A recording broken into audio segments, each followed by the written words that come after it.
ሰላም ሰላም እንዴት ናችሁ አድማጭ ተመልካቾቼ ደህና ናችሁ? እኔ ደህና ነኝ እግዚአብሔር የተመሰገነ ይሁን። እንግዲህ በዛሬው ዕለት የመጣሁት ሁላችንም ለሩት ይርጋለም ድምጽ እንድንሆናት ቶሎ ጊዜው ሳይረፍት ድምጽ እንድንሆናት ለመጠየቅ ነው። እንደሚታወቀው ሩት ይርጋለም ኢትዮጵያን ወክላ ሀገሯን ወክላ ቪየትናም በሚካሄደው የሚስ ወርልድ 2026 ላይ ለመሳተፍ ሄዳለች። በውድድሩም የኛን ድጋፍ ፈልጋለች የኛን እርዳታ ፈልጋለች። ሁላችንም በነፃ የሚመረጠውን በጠቅላላ ኢትዮጵያ ውስጥ ያለ ስማርትፎን ያለው ሰው መምረጥ ይችላል። በነፃ ነው። ክፍያ የለውም ሳንቲም የለውም ገንዘብ አንጠየቅበትም።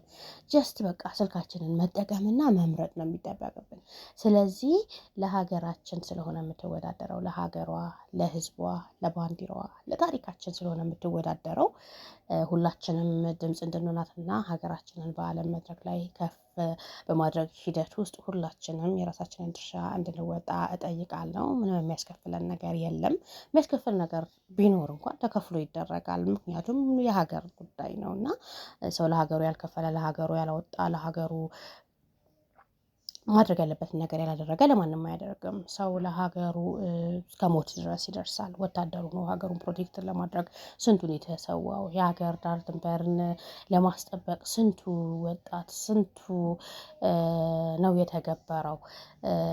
ስለዚህ ምንም የሚቀንስብን ነገር ስለሌለ ሁላችንም እጃችን ላይ ስማርትፎን ያለ ሰው ምርጫ እንድንመርጣት እጠይቃለሁ። እኛ እንዲቀለል አድርገን ልናስበው እንችላለን ወይ ልንረሳ እንችላለን ወይ ቆይ እስኪ በኋላ እንመርጣለን ልንል እንችላለን። እና ቀለል አድርገን የምናስበው ነገር እሷን ግን ከባድ ዋጋ ነው የሚያስከፍላት። አንድ ድምጽ ዋጋ አለው። እኔ ቤት ያለውን ሰዎች አስመርጣለሁ።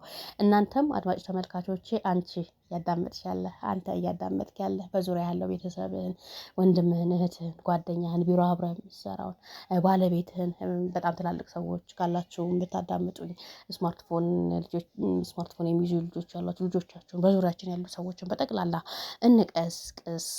ሊንኩ ለሌላቸው ሊንኩን እንላክ ኮፒ አድርገን እንላክላቸው እንዲመርጡ እና ድምፁ ከፍ እንዲል ሁላችንም የራሳችንን ድርሻ እንወጣና ሩት ይርጋለምን ቶፕ 40 ውስጥ እናስገባ። ክብሩ ለሀገራችን ነው የሚሆነው። ክብሩ ለኛው ነው። ክብሩ ለባንዲራችን ከፍ ማለት ነው። ክብሩ ለኢትዮጵያ ነውና ሁላችንም እንረባረብ ለማለት እፈልጋለሁ። በተረፈ ደግሞ የዶላር አካውንት አክሰስ ያላችሁ ምናልባት ዲያስፖራ የሆናችሁ ናችሁ ያ አክሰስ ሊኖራችሁ የምትችሉት እና ዲያስፖራዎች ደግሞ የሚከፈለውን ከፍላችሁ $4 $20 እንደዚህ የሚጠይቅ አለ። ሀገር ውስጥ ያለው ሰው በብዛት የዶላር አካውንት አክሰስ ስለሌለው አክሰሱ ያላችሁ ዲያስፖራም ሀገር ውስጥም ሆናችሁ ደግሞ ይሄ አክሰስ ያላችሁ እናንተም ደግሞ ማድረግ ያለባችሁን አድርጋችሁ ከውስጥም ከውጭም አስፈላጊውን ሁሉ ርብርብ አድርገን ልጅቷን በአንደኛነት ቶፕ 40 ውስጥ እንድናስገባት እጠይቃለሁ። መብዛታችን ብዙ ህዝብ መባላችን ከአፍሪካ ሁለተኛ ናት ኢትዮጵያ በህዝብ ብዛት ሁለተኛ ሀገር ናት። እና ከአፍሪካ በህዝብ ብዛት ሁለተኛ ሀገር ሆና ሳለ እንዴት የሚመርጣት ጠፍቶ እቺ ልጅ ወደኋላ ትቀራለች? አንደኝነቱ በትክክል ለኛ ይገባናል። የምትወዳደረው ከአፍሪካውያን ጋር ነው። በዚህኛው ማለት ቶፕ 40 ውስጥ ለመግባት አፍሪካ በየአህጉር ነው እየተወዳደረ ያሉት እና ከአፍሪካ ደግሞ በህዝብ ብዛት ከሆነ እኛ ኢትዮጵያውያን ሁለተኛ ነው። ከአፍሪካ ሁለተኛ የህዝብ ብዛት ያለን ሰዎች ሆነን ይህንን ብዛታችንን ቢያንስ ለዚህ መልካም ነገር ለዚህ ጥሩ ነገር ለዚህ በጎ ነገር እንጠቀምበት። ስማርትፎን የያዘ በጠቅላላ ሩት ይርጋለምን ሊመርጣት ይገባል። እንምረጣት ለማለት ፈልጋለሁ። አድማጭ ተመልካቾቼ ሊንኩን አስቀምጥላችኋለሁ። የአመራረጥ ስታይሉ በጣም ቀላል ነው። ሊንኩን እንጫናለን።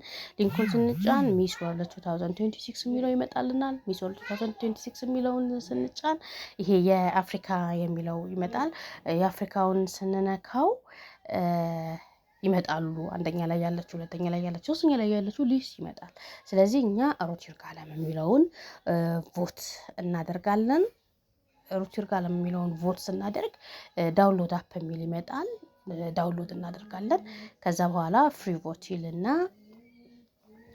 እሱን ስንጫነው ሰክሰስፉል ይለናል ማለት ነው። ምርጫው ሰክሰስፉሊ ተከናውኗል ይለናል። በዛ መልኩ እንመርጣለን ማለት ነው። እና አንድ ጊዜ መርጠን ደግሞ ማረፍ የለብንም። ደስ የሚለው ፓርት ጊዜው እስከሚያልቅ ድረስ ቀኑ እስከሚያልቅ ድረስ ኦን ኤ ዴይሊ ቤሲስ መምረጥ እንችላለን። በየ24 ሰዓቱ ሪፍሬሽ ያደርጋል። አሁን እኔ ለምሳሌ አንድ ጊዜ መርጬ በቃ ብዬ ነበር እና ግን አሁን ነው ያገኘሁት መረጃውን። አንድ ጊዜ ብቻ ሳይሆን በየ24 ሰዓቱን የራሱ መምረጥ እችላለሁ። ምን ያክል ቀን እንደሚቀር ያሳያል። በየ24 ሰዓቱ መምረጥ እችላለሁ። ስለዚህ በየቀኑ ድምጻችንን መስጠት እንችላለን። በየቀኑ ለምሳሌ አሁን የቀረው 12 ቀን አካባቢ ይመስለኛል። ስለዚህ ለቀጣይ 12 ቀናት ድምጽ መስጠት እችላለሁ። በየቀኑ ማለት ነው። በየ24 ሰዓቱ ሪፍሬሽ ያደርጋል። ስለዚህ ከአሁን በኋላ እንኳን እኔ ብነሳ 12 ድምጽ መስጠት እችላለሁ ማለት ነው። ይህንን የሚመለከት አድማጭ ተመልካች ደግሞ እንዲሁ ዛሬ ቢጀምሩ ምርጫውን ለቀጣይ 12 ቀናት መምረጥ ይችላል ማለት ነው። ይሄንን ነገር ሰምቶ አይቶ ደግሞ ልጅቷ እንድትመረጥ ለሌሎቹ ለጓደኞቹ ለቤተሰቦቹ ለስራ ባልደረቦቹ ትራንስፈር የሚያደርግ ሰው ሊንኩን የሚልክ ሰው ደግሞ እንደዚህ እያለ ይበዛል። በዚህ መልኩ ነው የሚበዛው። እና የራሳችንን ድርሻ የራሳችንን ኃላፊነት እንወጣ። በቀን እንምረጣት። ጊዜ እስኪያልቅ ድረስ ያለንን የህዝብ ብዛት ያለንን የህዝብ ቁጥር ለበጎ ለዚህ መልካም ነገር ለዚህ በጎ ዓላማ የሀገርን ባንዲራ ከፍ ለማድረግ እንጠቀምበት ለማለት እፈልጋለሁ። እንደሚታወቀው ልጅቷ በከባድ ችግር ውስጥ ሆና ነው የሄደችው። እህቷን በቅርቡ አታለች። እህቷን በቅርቡ አታሳለ ነው በጣም በጥንካሬ መንፈስ ጥርሷን ነክሳ የሄደችው እና በጣም ታሪክ ብትሰራ ደስ ይለኛል። አንድም ለሀገራችን፣ ሁለትም ደግሞ የደረሰበትን ስብራት ማለት ሰዎች የቅርብ ያለቻቸው ሰዎች በጣም የእሷን አንጀት የሚቆርጥ ነገር አድርገዋል። የእሷን አንገት የሚያስደፋ ነገር አድርገዋል እና ማለት ነው ምናልባት ይሄ እሷንም ለመጎተት እሷንም ከመመቅኘት እሷንም ወደኋላ ለማስቀረትም ታስቦ የተደረገም ነገር ሊሆን ይችላል እና ጥርሷን ነክሳ ተንኮልን፣ ክፋትን፣ ጭካኔን አሸንፋ ለሀገሯ ጥሩ ውጤት የምታስመዘገብበት እና ለእህቷ ደግሞ ይህንን ነገር መታሰቢያ የምታደርግበትን መንገድ እመኝላታለሁ። መልካም እድል ይሁንልሽ ሩት ይርጋለም ለማለት እፈልጋለሁ። እንግዲህ መልካም ውጤት መልካም እድል ለሁላችን፣ ለእህታችን፣ ለሀገራችን፣ ለሁላችን መልካም ውጤት